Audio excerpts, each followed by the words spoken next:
তাহলে আমার ভাইরা, ছেলেকে কোরআনের হাফেজ বানাবেন, মেয়েকে কোরআনের হাফেজ বানাবেন, হাফেজা বানাবেন। তাহলে আপনার ছেলে মেয়েরও সম্মান, আপনারও সম্মান, আপনার মা বাবারও সম্মান, আপনার পরিবারেরও সম্মান। পড়েন সুবহানাল্লাহ।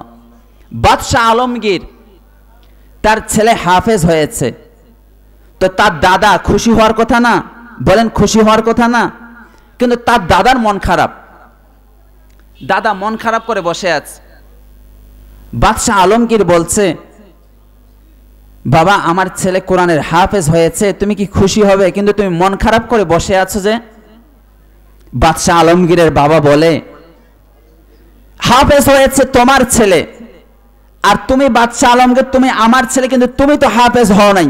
আমি তোমাকে হাফেজ বানাতে পারি নাই, কিন্তু তুমি আমার নাতিকে হাফেজ বানিয়েছো, সম্মান হলো তোমার। তোমাকে 2টা নূরের মুকুট পরানো হবে, কিন্তু আমি দাদা, আমাকে তো পরানো হবে না, এজন্য আমার মন খারাপ।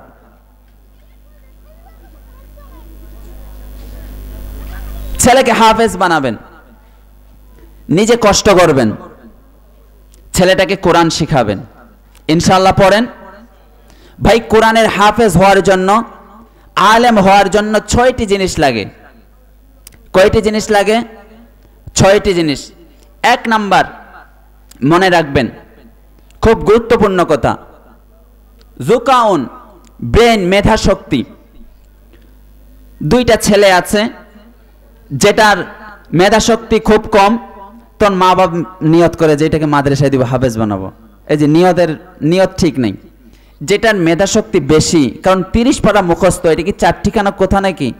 তাহলে যেটার মেধা শক্তি ভালো, এটাকে হেফজ বিভাগে দিবেন হাফেজ বানানোর জন্য, ইনশাআল্লাহ। পড়েন 2 নাম্বার, হেরসুন, যে ছেলেটার আগ্রহ আছে তাকে দিবেন। আগ্রহ নাই, রশি দিয়ে বেঁধে এনে ভর্তি করালে ও থাকবে নাকি পালাবে? পালাবে। তাহলে 2 নাম্বার হচ্ছে হেরসুন, যার আগ্রহ আছে, যে পড়তে চায়, হাফেজ হতে চায়, সেই ছেলেটাকে দিবেন। 3 নাম্বার, ওয়াইস্তেবারুন, মানে ধৈর্য। আপনার ছেলে ধৈর্য থাকতে হবে, আপনার নিজের ধৈর্য থাকতে হবে। আর নিজেরই ধৈর্য নেই, তাহলে ছেলের ধৈর্য হবে? তো 3 নাম্বার হচ্ছে ইস্তেবার, ধৈর্য। যে ছেলে ধৈর্য আছে, যে তাহাজ্জুদের সময় উঠতে পারবে, যে রাতে তেলাওয়াত করতে পারবে, হাজার হাজার বার, শত শতবার কোরআন তেলাওয়াত করতে পারবে, যে ধৈর্য আছে, এমন ছেলেকে হাফেজ বানাবেন, আলেম বানাবেন। 4 নাম্বার, ওয়াবুলগাতুন, মানে ব্যাংক ব্যালেন্স, টাকা পয়সা, এটা হতে হবে হালাল, এটা হতে হবে হালাল। ভাই, হারাম টাকায় ছেলেকে হাফেজ বানাতে পারবেন না। মানুষটা খুব গরিব, দিন করে দিন খায়, দিন মজুর, কষ্ট করে উপার্জন করে, কিছু টাকা 50 টাকা 60 টাকা এভাবে জমা করে, আলাদা করে, মাস শেষে ওই যে ছেলের খোরাকি ফিটা দিয়ে দেয়, আর আল্লাহর কাছে দোয়া করে, আল্লাহ আমি কষ্ট করে আমার ছেলেটাকে পড়াচ্ছি, আমার ছেলেটাকে তুমি কবুল করে নাও। ভাই, একদিকে তাহাজ্জুদের সময় আপনার ছেলে হেফজ বিভাগে মাদ্রাসায় দাঁড়িয়ে, তাহাজ্জুদে দাঁড়িয়ে যাবে, কোরআন তেলাওয়াত করবে, আরেকদিকে আপনার স্ত্রী বাড়িতে বসে তাহাজ্জুদ পড়ে মুনাজাতে আল্লাহকে বলবে। একদিকে হাফেজ সাহেব তাহাজ্জুদের মুসল্লায় দাঁড়িয়ে মুখস্থ তেলাওয়াত করবে, তাহাজ্জুদের সময় হুজুরকে নতুন সবক দেবে, আরেকদিকে ওই ছেলের মা অর্থাৎ আপনার স্ত্রী বাড়িতে তাহাজ্জুদ পড়ে তাহাজ্জুদের মুসল্লায় আপনার ছেলের জন্য দোয়া করবে। যদি এই 2টা একসাথে হয়ে যায়, আপনার ছেলেকে কবুল করে নেবেন কে? টাকা হালাল হতে হবে। মা বাপ আমল করেন, টাকা হালাল উপার্জন করেন। হারাম টাকা দিয়ে, সুদের টাকা দিয়ে, ঘুষের টাকা দিয়ে, হারাম টাকা দিয়ে হাফেজ বানানো, আলেম বানানো যাবে না। এজন্য 4 নাম্বার হলো, আপনার যেটা ডান হাতের টাকা, এই টাকা দিয়ে আপনি ছেলেটাকে হাফেজ বানাবেন, আলেম বানাবেন। আমার ভাইরা, ছেলেকে হাফেজ বানানোর জন্য, আলেম বানানোর জন্য 5 নাম্বার ফর্মুলা হলো ইরশাদু উস্তাজিন। শিক্ষকের কথা মেনে চলতে হবে। ভাই ছাত্র তো উস্তাদকে সম্মান করবেই। এই যে ছাত্রের মা বাবা আছে, বাবা আছে, তারও উচিত শিক্ষককে সম্মান করা। কথা বলেন ঠিক কি ঠিক না? মাস্টারের উপরে মাস্টারি করা যায় না, মাস্টারের উপরে মাস্টারি করা যাবে না। এজন্য শিক্ষককে সম্মান করবেন। শিক্ষক যেভাবে বলে, যেভাবে পড়তে বলে এভাবে পড়তে হবে, কারণ তিনি মাস্টার।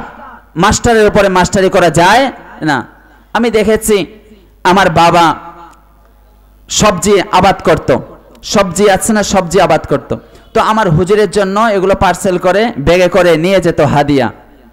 আবার খুব সুসম্পর্ক ছিল, সবার দুয়ায় আল্লাহর রহমতে এখানে আমি বসতে পেরেছি।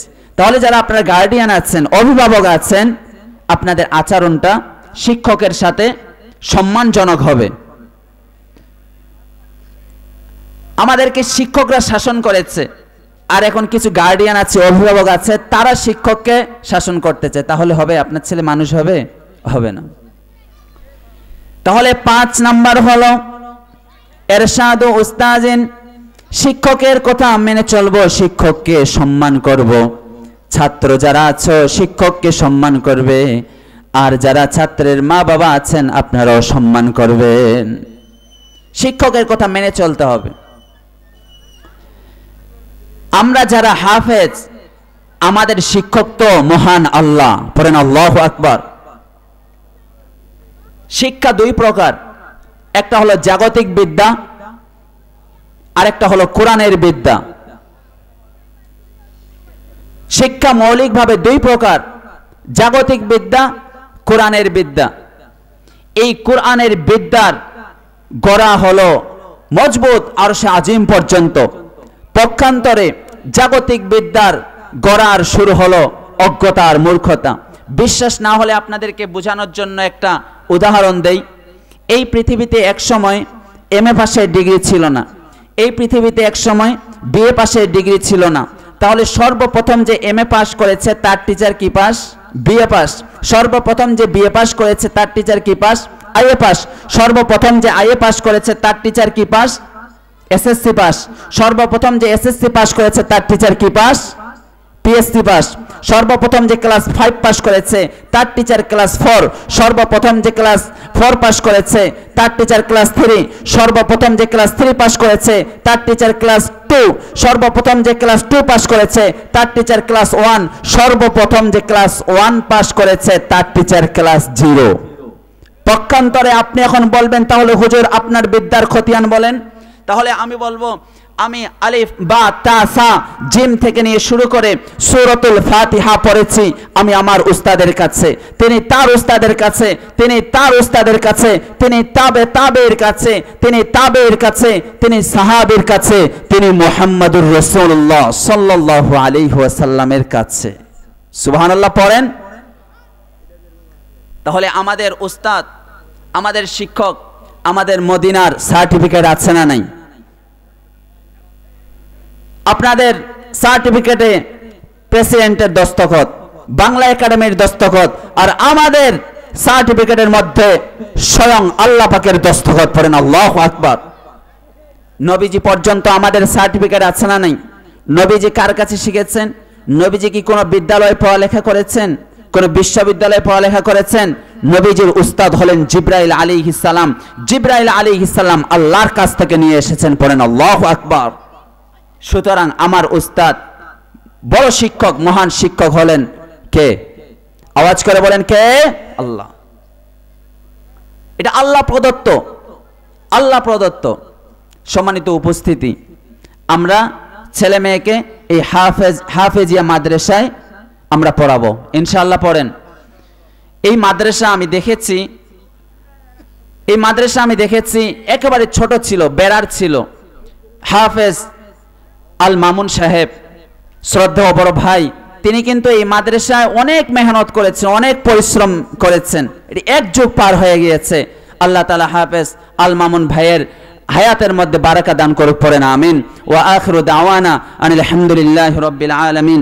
আসসালামু আলাইকুম ওয়া রাহমাতুল্লাহি ওয়া বারাকাতুহু।